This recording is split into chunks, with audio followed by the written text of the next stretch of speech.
Hi నమస్తే, welcome to 9+ news. ఇప్పుడు మనం పశ్చిమ బెంగాల్కి సంబంధించి ఒక పెద్ద బ్రేకింగ్ న్యూస్ అనేది చూస్తున్నాము.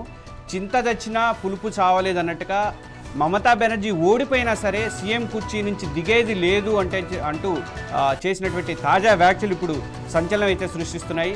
రాజ్యాంగ సంక్షోభానికి కారణమైతే అవుతున్నాయని చెప్పుకోవాలి. ఇక్కడ ఆమె ఓడిపోయినా సరే కుర్చీ నుంచి దిగే పరిస్థితి లేదని చెప్పేసి అంటున్నారు. ఆమె చేసినటువంటి వ్యాఖ్యలు ఇప్పుడు రాజ్యాంగ సంక్షోభానికి దారితీస్తున్నాయి.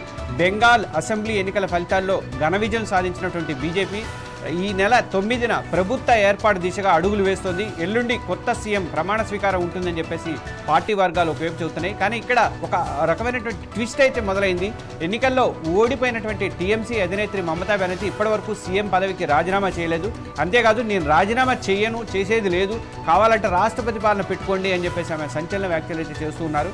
దేశ రాజకీయాల్లో ఇప్పటి వరకు ఎవ్వరూ కూడా ఇలా వ్యవహరించలేదు అని చెప్పి రాజకీయ విశ్లేషకులు కూడా చెప్తున్నారు. మరో మాట ఏంటంటే ఎవరైనా కొత్త సీఎంగా ప్రమాణ స్వీకారం చేస్తే ఆ రోజు నేను బ్లాక్ డే పాటిస్తా అంటూ ఆమె ప్రకటించడం కూడా ఈ మరింత కలకలం అయితే రేపుతుంది. దీంతో బెంగాల్లో రాజకీయాలు అనేవి మరింత పెరిగినాయి. ఈ సీఎం పదవికి రాజీనామా చేయనంటూ ఆమె వితండవాదం చేస్తున్నారు. ఒకవైపు 9వ తారీఖున ఈ నెల 9న ఆ రోజు రవీంద్రనాథ్ ఠాగూర్ జయంతి కూడా ఉంది కాబట్టి ఆ రోజున కొత్త సీఎం బెంగాల్ కొత్త సీఎంగా ప్రమాణ స్వీకారం చేయడానికి బీజేపీ అన్ని ఏర్పాట్లు చేస్తుంది. ఆ రోజు మాత్రం మరి ఈ 4 రోజుల పరిస్థితి ఏంటి, ఈ 2 రోజుల పరిస్థితి ఏంటంటే రాష్ట్రపతి పాలన తెచ్చే అవకాశాలు కూడా ఉన్నాయని చెప్పేసి అని అంటున్నారు. అలాగే ఇక్కడ ఇంకొక రకమైన ఏంటంటే ఇప్పుడు ఆమె దిగిపోయిన తర్వాత గత కొన్ని 2-3 రోజులుగా అక్కడ బెంగాల్లో చాలా ఉద్రిక్త పరిస్థితులు అయితే తలెత్తున్నాయి. సువేందు అధికారి ఆయన పిఏ చంద్రనాథ్ని హత్య చేశారు కొంతమంది దుండగులు. ఆయన మనకు తెలుసు భవానీపూర్లో మమతా బెనర్జీకి ఆపోజిట్గా పోటీ చేసి అక్కడ గెలిచారు కూడా. ఆ గెలిచిన తర్వాత నెక్స్ట్ ఇతనికి మళ్ళీ ఏదన్నా ఒక ఇది అవకాశం ఉంటుంది, సువేందు అధికారి పిఏకి మంచి అవకాశం ఉంటుంది, ప్రభుత్వంలో అవకాశం ఉంటుంది అని చెప్పేసి అనుకుని ఆయన్ని హత్య చేసినట్టుగా అయితే మనకైతే అర్థమవుతుంది. ఇది చాలా దారుణమైన విషయము. ఇంకా అంటే మమతా బెనర్జీ దిగిపోయిన తర్వాత కూడా ఇంకా బీజేపీ వర్సెస్ తృణమూల్ మధ్య అయితే గ్రౌండ్ లెవెల్లో గొడవలు అయితే జరుగుతున్నాయి. ఇంకా ఉద్రిక్తత అయితే తలెత్తుతోంది. మనము చూసాము ఫలితాలకి ముందు రోజు ఆదివారం నాడు కూడా భవానీపూర్లో చాలా గొడవలు జరిగినాయి. ఆ తర్వాత ఓడిపోవడం కానీ ఆమె దిగిపోవడం కానీ ఇదంతా తర్వాత సర్వల్లే నేను ఓడిపోయాన్ని సరే నన్ను ఓడించిందని చెప్పేసి అంటే మాకు సంబంధించిన వాళ్ళందరికీ కూడా తీసేశారు, ఓట్లు తీసేశారు అని చెప్పేసి మమతా ఆరోపణలు అయితే చేశారు. కానీ వాస్తవానికి ఏంటంటే మేము గమనించింది ఏంటంటే 20 స్థానాల్లో ఎక్కడైతే హైయెస్ట్గా ఓట్లు తీసేశారో ఆ 20 స్థానాల్లో దాదాపు 13 స్థానాలలో తృణమూల్ కాంగ్రెసే గెలిచింది. అంటే అక్కడ ఎక్కడా కూడా బీజేపీ గెలవాలి కదా, మామూలుగా అక్కడ ఓట్లు తీసేస్తే బీజేపీ గెలవాలి కదా, బీజేపీ గెలవలేదు. అక్కడ ఒక్క తృణమూల్ కాంగ్రెస్ 13 స్థానాలు గెలిస్తే మిగిలినవి 1-2 బీజేపీ వచ్చినాయి. మిగిలిన వాటిలో కాంగ్రెస్ గెలిచింది అంతే తప్ప అక్కడ మొత్తం కూడా బీజేపీకి అయితే అనుకూలంగా ఎక్కడ జరిగినట్టయితే అనిపించలేదు. కానీ రాజ్యాంగం ప్రకారం ఇప్పటికే మమతా బెనర్జీ సర్కార్ అయితే రద్దయిపోయింది. అయినా సరే నేనే సీఎం, అది ఉంది కదా, నేనే రాజు నేనే మంత్రి టైప్లో నేను కుర్చీలో కూర్చుంటాను, నేనే కూర్చుంటానని చెప్పేసి ఆమె మొండి పట్టుదలగా వ్యవహరిస్తోంది. కానీ బెంగాల్లో సువేందు అధికారి పిఏని హత్య చేయడం మాత్రం చాలా సంచలనంగా అయితే మారింది. పిఏ చంద్రనాథ్ రథ్ని దారుణంగా హత్య చేశారు.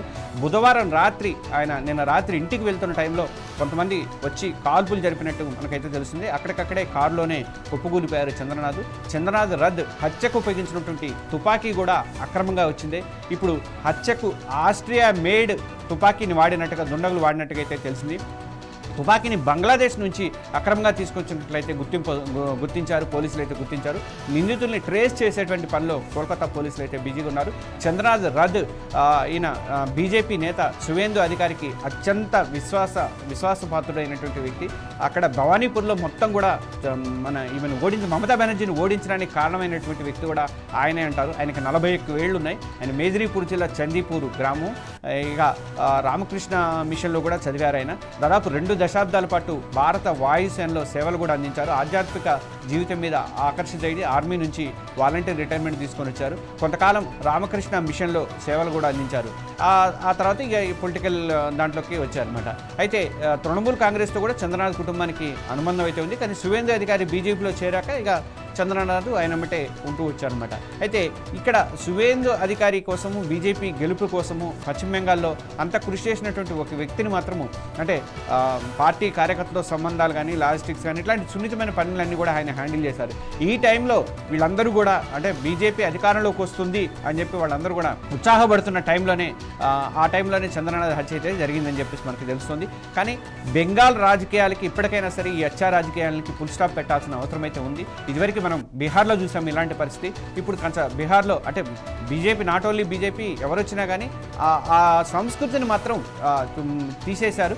ఇప్పుడు ఇదే పరిస్థితి అక్కడ కూడా రావాల్సిన అవసరం అయితే మనకు కనిపిస్తుంది. బీజేపీ వచ్చిన తర్వాత అయినా కాస్త సద్దుమణుగు తేలేదు చూడాలి. ఈ హత్యలు ఎన్నాళ్ళకి కొనసాగుతాయి, కానీ గ్రౌండ్ లెవెల్లో మాత్రం ఉద్రిక్తతలు అయితే బాగా కొనసాగుతూనే ఉన్నాయి. ఏదో కొంతమంది టీఎంసీకి చెందినటువంటి కొంతమంది వాళ్ళ ఇవి కూడా బుల్డోజర్లు వెళ్ళి తీసేశారని చెప్పేసి అంటారు. అయితే టీఎంసీ ఇంకోటి ఏంటంటే ఈ సువేందు ఆయన పిఏ హత్యకి సంబంధించినటువంటి దాన్ని అయితే ఖండించింది. కానీ ఎన్నికల ఫలితాల తర్వాత మాత్రం రాష్ట్ర వ్యాప్తంగా హింస అయితే చెలరేగింది. హింసాత్మక ఘటనలో చాలామంది బీజేపీ టీఎంసీ కార్యకర్తలు కూడా చనిపోతున్నట్టు తెలుస్తుంది. బెంగాల్ హింసాత్మక ఘటనల మీద కూడా ఎన్నికల సంఘం కూడా సీరియస్ అయింది. ఎన్నికల కోడ్ అమల్లో ఉండగా ఇంకా వరుసగా దాడులు జరుగుతున్నాయి. మరి అక్కడ కేంద్ర బలగాలు కూడా ఉన్నాయి, కేంద్ర పార్లమెంటరీ బలగాలు ఉన్నాయి, కేంద్ర బలగాలు కూడా ఉన్నాయి. ప్రభుత్వం ఏర్పడేదాకా అక్కడ ఉండాలి కదా. అయినప్పటికీ కూడా ఇట్లాంటి పరిస్థితి ఎదురవడం అనేది చాలా దారుణమైన విషయము. టీఎంసీ బీజేపీ కార్యకర్తలు పరస్పర దాడులు అయితే జరుగుతున్నాయి. చాలామంది హత్యకు గురవుతున్నారు, చాలామంది ఇటైతే అవుతున్నారు. దాంతో బెంగాల్ పోలీస్ శాఖ మీద ఈసీ ఆగ్రహం వ్యక్తం చేసింది. శాంతి భద్రతలు అదుపు తప్పకుండా చూడాల్సింది మీరని చెప్పేసి ఆదేశాలు అయితే ఇచ్చింది. ఈ ఘటన మీద నివేదిక ఇవ్వాలని కూడా బెంగాల్ డీజీపీకి ఈసీ అయితే ఆదేశాలు అయితే ఇచ్చింది. అయితే టీఎంసీ మాత్రం ప్రజాస్వామ్యంలో హింసకు తావులేదు, చంద్రనాథ్ హత్యను ఖండిస్తున్నాము, ఆ హత్య మాకు సంబంధం లేదు, దోషులు ఎవరైనా సరే కఠినంగా శిక్ష పడాలి, అసలు కోడ్ అమల్లో ఉండగా హింస ఎందుకు జరుగుతుంది అని చెప్పేసి అన్నది. అంతేకాదు టీఎంసీ చంద్రనాథ్ హత్య మీద సిబిఐ విచారణ జరగాలి కూడా అని చెప్తోంది. మరోవైపు మాత్రం మమతా బెనర్జీ ఎట్టి పరిస్థితిలో నేను వైద్యులుగా లేదు, ఏం చేసుకుంటారో చేసుకోండి అన్నట్టుగా మాట్లాడుతుంది.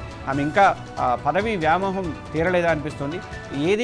ఏదైనా ఏది జరిగినా బీజేపీ చేసిందా లేకపోతే ఎవరు చేశారు ఏంటని ప్రజలైతే తీర్పు అయితే ఇచ్చారు. తీర్పు ఇచ్చిన తర్వాత దాన్ని తప్పకుండా ఏ పార్టీ ఉన్నా సరే అమలు చేయాల్సిందే. స్టాలిన్ కానీ వీళ్ళు కానీ ఒప్పుకున్నారు కదా, అట్లా ఓటమి ఒప్పుకొని వాళ్ళు వెంటనే వెళ్ళిపోతారు, పదవిలోంచి దిగిపోతారు, రిజైన్ చేస్తారు. కానీ ఇప్పటిదాకా ఆమె అలాంటి పరిస్థితి రాలేదు. కానీ 5-7వ తారీఖుతో ఆమె పదవి అయిపోయింది కాబట్టి దాంతో మరి ఈ 2 రోజులు ఏంటి పరిస్థితి అనేది చూడాలి.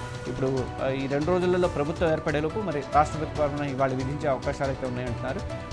దాన్ని ఆపద్ధమ ముఖ్యమంత్రిగా మరి ఆమెని ఉంచుతారా, బర్తరఫ్ చేసిన తర్వాత ఆపద్ధ ముఖ్యమంత్రి కొనసాగుతారా లేదా అన్నది ఇప్పుడు గవర్నర్ దాని మీద నిర్ణయం తీసుకోవాల్సిన అవసరం అయితే ఉంది. కానీ పశ్చిమ బెంగాల్ మాత్రం ఉద్రిక్త పరిస్థితి అయితే ప్రస్తుతం ఇంకా కొనసాగుతూనే ఉంది.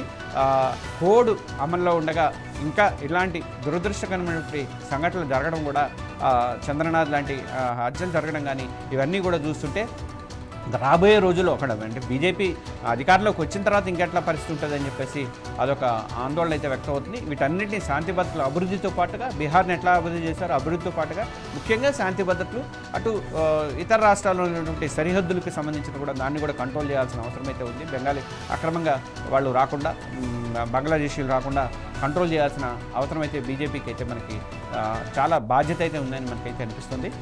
టోటల్గా మనం చూస్తే ఇవాళ మాత్రం ఇదైతే కంటిన్యూ అవుతుంది, ఈ సంక్షోభం అనేది కంటిన్యూ అవుతుంది. ఆమె నేనైతే రిజైన్ చేయను అంటున్నారు.